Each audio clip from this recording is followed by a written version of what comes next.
hari dengan kebaikan. Di mana waktu pagi semacam ini adalah waktu yang oleh An-Nabi SAW itu didoakan secara khusus dengan dua keutamaan.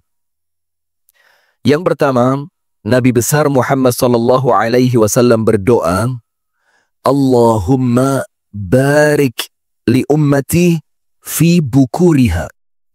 Ya Allah, berikan keberkahan kepada umatku di waktu pagi mereka.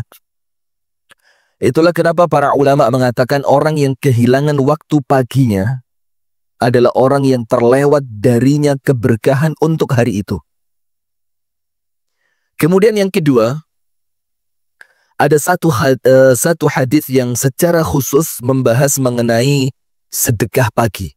Nah, ini teman-teman lazismu senang ini. Yang secara khusus membahas apa? Sedekah di waktu pagi. Sedekah sepanjang hari boleh. Tapi ada kekhususan keutamaan, ada keutamaan yang spesial untuk orang yang bersedekah di waktu pagi. Yaitu disebutkan di dalam hadis ketika masuk waktu pagi, illa wa malakani yanzilani. Allah turunkan dua orang malaikat dari langit ke dunia ini. Kemudian malaikat yang pertama yang turun itu berdoa, Allahumma a'ti munfiqan khalafa. Ya Allah, berikanlah ganti yang banyak sekali. Berikanlah kekayaan. Berikanlah keluasan rezeki untuk orang yang bersedekah di waktu pagi hari ini. Sementara malaikat yang kedua, dia juga berdoa kepada Allah. Doanya adalah, Allahumma a'ti mumsikan talafa. Ya Allah, berikanlah kebangkrutan. Bangkrut tahu ya, bangkrut ya? Kemiskinan. Kesempitan rezeki untuk orang yang masuk waktu pagi dalam keadaan mumsik. Mumsik itu tidak mau berbagi rezeki, tidak mau menyedekahkan hartanya. Maka alangkah bagusnya kalau kita datang sholat subuh di sini, itu udah kantongin uang di sini. Terlepas antum mau masukkan ke kotak amal masjid, atau nanti pulang dari masjid antum ketemu seseorang antum berikan biar manfaat, atau antum belikan makanan kemudian antum bagikan sebelum antum pulang ke rumah, itu namanya sedekah pagi. Dan itu yang mendoakan adalah para malaikat. Sampai kemudian keren sekali dijelaskan oleh para ulama. Kenapa sedekah pagi itu penuh dengan keutamaan? Dikarenakan di waktu pagi banyak orang-orang yang risau nanti anakku mau sarapan apa. Di waktu pagi banyak orang-orang yang kemudian mereka itu khawatir, ada ndak rezekiku hari ini. Di waktu pagi banyak orang-orang yang ingin mengawali harinya dengan makanan yang bergizi dan sehat. Maka ketika Anda bersedekah di waktu pagi itu, maka Anda menutupi kegelisahan orang Islam. Dan barang siapa yang menghilangkan kesulitan seorang muslim, Allah hilangkan kesulitannya dunia sampai akhirat. Maka alhamdulillah. Salawat beriring salam semoga tercurahkan kepada uswah kita Nabi besar Muhammad sallallahu alaihi wasallam. Beserta seluruh keluarganya, beserta seluruh istrinya, beserta seluruh sahabatnya, dan seluruh di antara umat dan pengikutnya yang senantiasa setia menjalankan sunnah, menjalankan tuntunan, dan menjalankan ajarannya ila yaumil qiyamah. Hadirin sekalian, di pagi hari ini saya mau kultum saja yang mudah-mudahan membawa manfaat yang besar. Amin ya rabbal alamin. Kultum itu kuliah, terserah antum. Jadi terserah, ya udah terserah saya. Ya mau 7 menit selesai 7 menit, mau 70 menit ya 70 menit, mau sampai sore ya sampai sore lah. Insya Allah kalau pagi begini banyak orang punya kepentingan ya. Apalagi ini hari Senin. Jadi insya Allah tidak akan panjang ya 10-15 menit lah. Saya akan bacakan satu saja hadis. Yang hadis ini riwayatkan oleh Al-Imam At-Tirmidzi, oleh Al-Imam Ibnu Majah dengan sanadnya yang sahih. Ada jalur periwayatan dari Anas bin Malik, ada jalur periwayatan dari Zaid ibnu Thabit radhiyallahu ta'ala anhuma wa ardahuma. Yang mana inti dari hadis ini keduanya sama. Maka saya bacakan yang milik Al-Imam At-Tirmidzi rahimahullahu ta'ala rahmatan wasi'atan.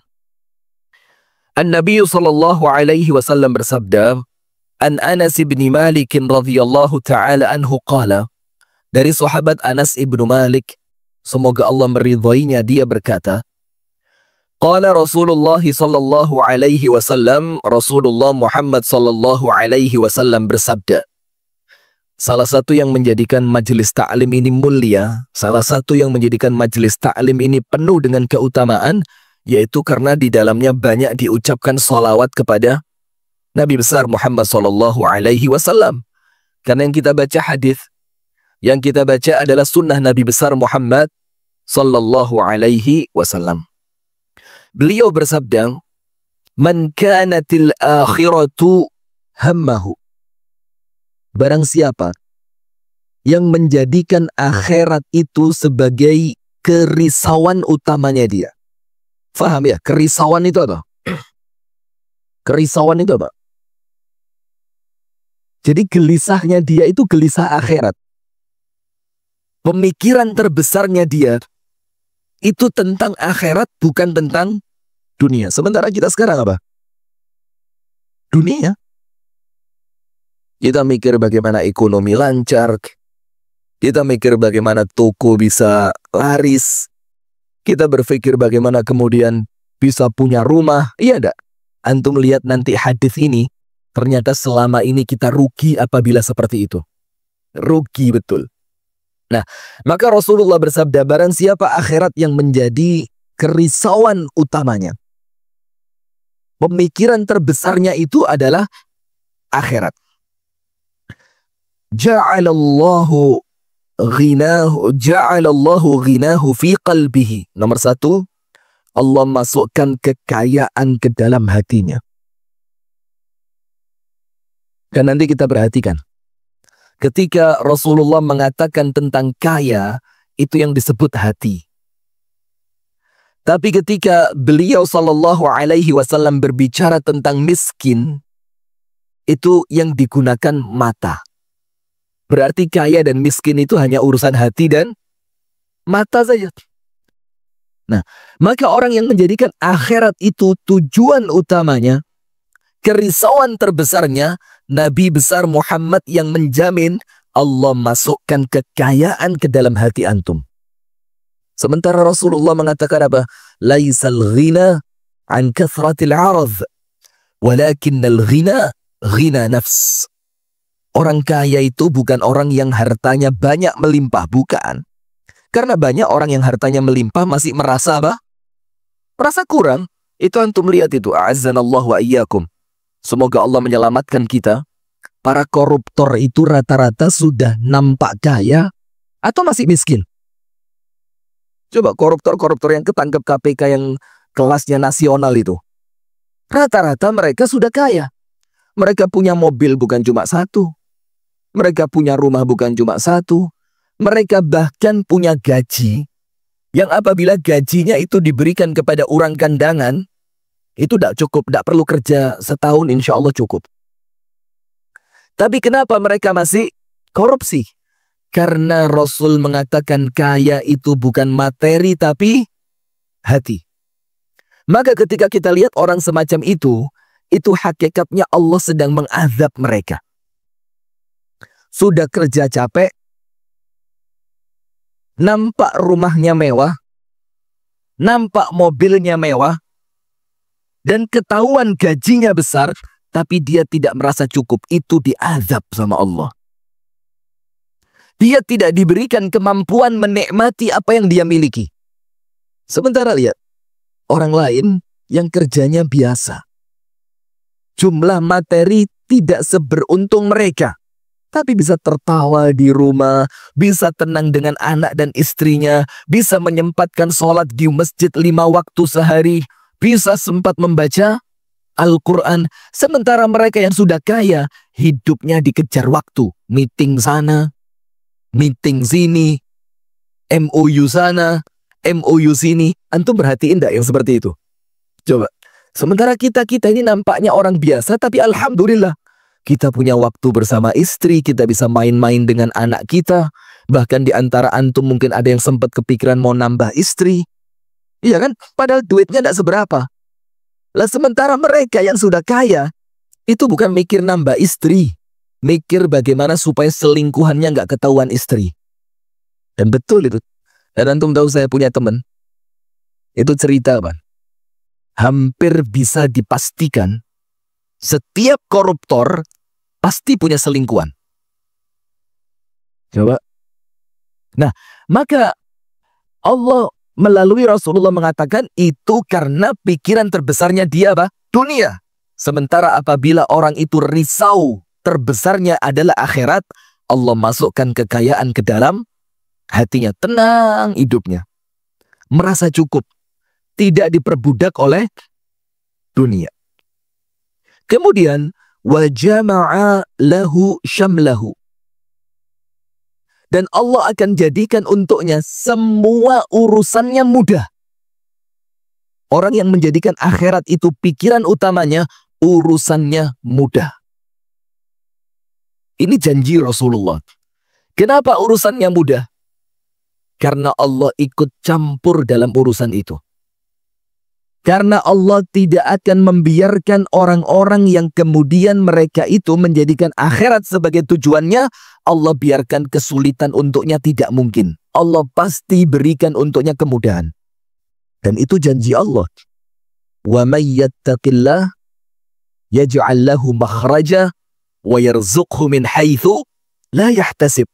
Wa may yattaqillah yaj'al lahu min amrihi yusra. Orang yang takwa kepada Allah, orang yang menjadikan akhirat sebagai tujuan utamanya, Allah jadikan urusannya mudah. Jadi, tidak perlu pusing mikir dunia, Allah mudahkan dunia untuk antum, antum tinggal fokus apa? Ibadah. Enak kan? Jadi tinggal kita fokus ibadah, dunia kita Allah yang ngatur. Mau bikin surat apa gampang. Mau bikin ini gampang, mau izin itu mudah. Kenapa? Karena Allah memuliakannya dengan kemudahan ketika risau terbesarnya dia adalah akhirat. Kemudian yang ketiga, wa atathu dunya wa hiya raghimatun. Dan Allah katakan melalui lisan Rasulullah sallallahu alaihi wasallam, dunia akan datang kepadanya dalam keadaan dunia itu hina di matanya. Coba perhatikan. Jadi ketika kita itu fikirnya akhirat, ketika kita itu risaunya akhirat, itu bukan berarti dunia menjauh, tidak. Dunia malah apa? Antum pergi, dia yang mendatangi antum. Maka tahu ucapan Asy-Syaikh Al-Mutawalli Asy-Sya'rawi rahimahullahu ta'ala. Beliau bilang apa? Ini antum pegang. Idza anta lam ta'rif unwana rizqika farizquka ya'rifu unwanak. Apabila kamu tidak tahu di mana letak rezekimu, maka jangan khawatir. Karena rezekimu tahu di mana alamat rumahmu. Simpang 5 Kandangan RT berapa lah, RW berapa. Itu rezekimu tahu. Nah, maka dunia yang akan datang kepada kita. Sebagaimana Al-Imam Ibnul Qayyim mengatakan, dunia itu ibarat bayang-bayang. Ad-dunya kadzil, seperti bayang-bayang. Apabila engkau mengejarnya, bisa ditangkap bayang-bayang? Nggak bisa. Dia akan lari menjauh darimu. Kan bayang-bayang begitu. Tapi apabila engkau meninggalkannya, dia akan mengikutimu. Nah, maka orang-orang yang akhirat itu menjadi pemikiran terbesarnya, itu tidak perlu dia mengejar dunia. Dunia yang Allah datangkan kepadanya. Coba, hidupnya para sahabat Nabi bagaimana? Tenang sekali. Kenapa? Bangun tidur mikir akhirat. Ketika kerja yang kepikiran adalah ridhonya Allah di dalam pekerjaan itu. Nanti terdengar azan mereka bersegera mendatangi keridhoannya Allah. Nanti mereka pulang membawa rezeki yang halal untuk anak dan istrinya. Nanti ketika istirahatnya diniatkan untuk menguatkan dirinya dalam beribadah kepada Allah. Akhirnya dunia itu oleh Allah dibuka untuk mereka. Jadi orang yang menjadikan akhirat sebagai risau terbesarnya, Allah berikan untuknya 3. Nomor 1, Allah akan memasukkan kekayaan ke dalam hatinya. Puas, qanaah. Yang kedua, Allah akan mudahkan semua urusannya. Yang ketiga, Allah akan masukkan janji kekayaan ke dalam hatinya. Sekarang sebaliknya. Wa man kanatid dunya hammahu. Sementara, ini mohon maaf sekali. Antum perlu tahu biar tidak salah faham. Pemirsa Madani TV dan yang lainnya. Ketika saya berceramah seperti ini, maka objek pertama dari ceramah saya itu diri saya sendiri. Jadi yang saya kenai ceramah saya pertama kali itu bukan antum yang melihat, bukan pemirsa yang menyaksikan, tapi diri saya sendiri. Kebetulan antum Allah takdirkan bisa mendengar. Dan kebetulan Allah takdirkan saya dikasih tempat untuk berbicara. Bukan berarti saya ceramah ini meluruskan antum. Lah, meluruskan diri sendiri. Nah, sekarang barang siapa yang dunia menjadi kerisauan terbesarnya. Bangun tidur mikir dunia. Keluar rumah risau tentang dunia. Kerja yang dicari sekedar dunia bukan ridhonya Allah. Nanti pulang lagi ke rumah, kepikiran bagaimana rumah bisa di tingkat 2. Yang dipikir cuma dunia. Cuma dunia. Maka apa yang akan ia dapatkan? Yang pertama, ja'alallahu faqrahu baina ainaihi. Allah jadikan kemiskinan itu di depan kedua matanya. Walaupun dia kaya. Jadi miskin ditaruh di mana? Kedua mata. Tadi ketika kaya diletakkan di mana? Hati. Karena letak kepuasan itu hati dan letak kerakusan itu mata.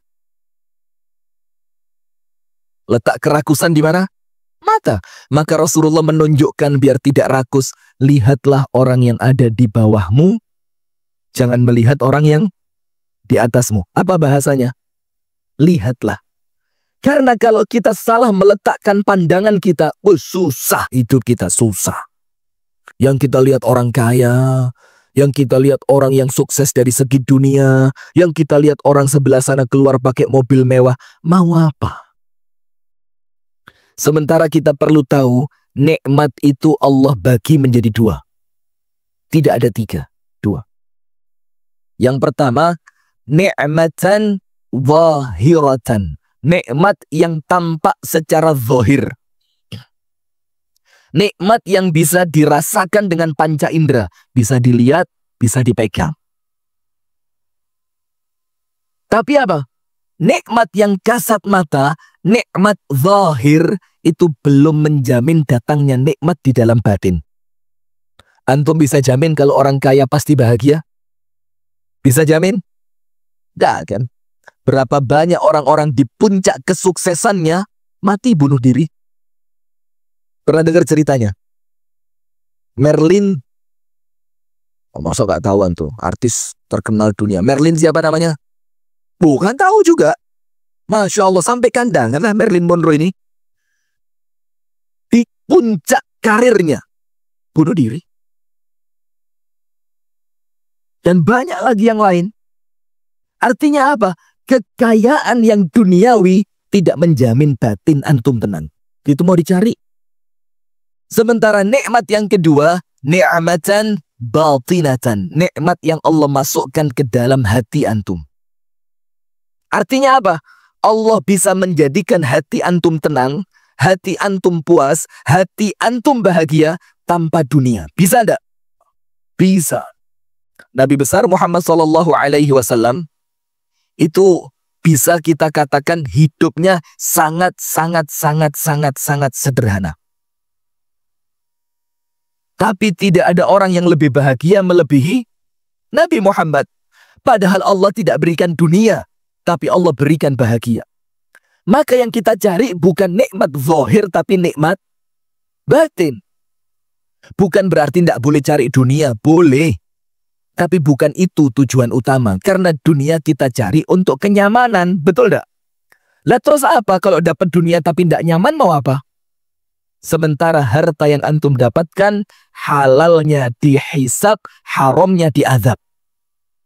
Coba, orang kaya masuk ke dalam surga telat 500 tahun dibandingkan orang miskin. Kenapa orang kaya masuk surganya telat? Hisabnya panjang. Ditanya rumah yang tidak kepake di sana, ditanya mobil 4 yang tidak pernah kepake, kenapa tidak dipinjamkan lazismu? Ditanya itu. Angkat tangan lazismu. Nanti insya Allah setelah ini dapat wakaf mobil. Amin ya Rabb. Ditanya sama Allah, itu baju di lemari yang bertumpuk tidak pernah dipakai, antum kira nggak dihisab sama Allah? Dihisab.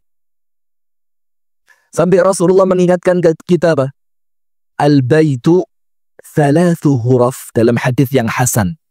Rumah itu idealnya kamarnya 3. 3 ini bukan jumlah ya. Fungsi apa? Fungsi. Yang pertama, baitun li ahlil bait zauj wa zaujah. Kamar untuk suami dan istri. Yang kedua, baitun lil aulad, apa? Ghurfatun lil aulad. Kamar untuk anak-anak. Yang ketiga, ghurfatun lil dhaif. Kamar untuk siapa? Tamu. Warabi'atu lisyaitan. Rasulullah bilang apa? Kalau ada kamar kosong yang keempat, itu ditempati setan. Maka antum pernah dengar enggak? Rumah kalau enggak dihuni, biasanya menjadi rumah angker kan? Angker, tahu angker? Yang menyeramkan. Memang betul. Karena sesuatu yang kosong akan ditempati siapa? Setan. Sementara kita ini nafsu bikin rumah besar, kamarnya banyak, gak ada orangnya. Apa terus? Gak ada orangnya. Terus gak takut sama Allah dihisab begitu. Nah, maka hadirin sekalian, Allah jadikan kemiskinan itu di mana? Di matanya. Walaupun dia orang yang paling kaya. Itu ketika dunia menjadi risau terbesar. Yang kedua, wa farraqa alaihi syamlah. Allah jadikan urusannya ruwet. Ngerti ruwet? Ribet. Ngurus ini gak beres, ngurus itu gak beres. Pengen ini gak dapat, pengen itu gak dapat. Mau ke sana gak bisa, mau ke sini gak bisa. Ruwet. Allah bikin susah urusannya dia. Hukuman karena dia lebih mengutamakan dunia dibanding akhirat. Dan Allah ingin Anda tahu kenapa dunia oleh Allah dipersulit. Urusannya dibikin ribet. Untuk orang-orang yang menjadikan dunia sebagai tujuannya. Karena Allah ingin menyadarkan mereka bahwa dunia ini tidak akan memudahkan dirimu. Antum tahu? Kalau memang dunia ini mudah, maka orang yang paling pantas dapat kemudahannya dunia Nabi Muhammad sallallahu alaihi wasallam. Tapi Nabi Muhammad bilang apa? Allahumma la aisha illa aishul akhirati. Apa artinya? Ya Allah, tidak ada kehidupan yang hamba cari kecuali kehidupan akhirat. Antum tahu kapan doa ini sama Nabi Muhammad dibaca? Ketika Nabi Muhammad membaca Allahumma la aish illa aishul akhirah. Ya Allah, tidak ada kehidupan yang aku cari kecuali kehidupan akhirat. Kapan Rasulullah baca doa ini? Kapan? Ketika merasa dunia itu menyakitkan.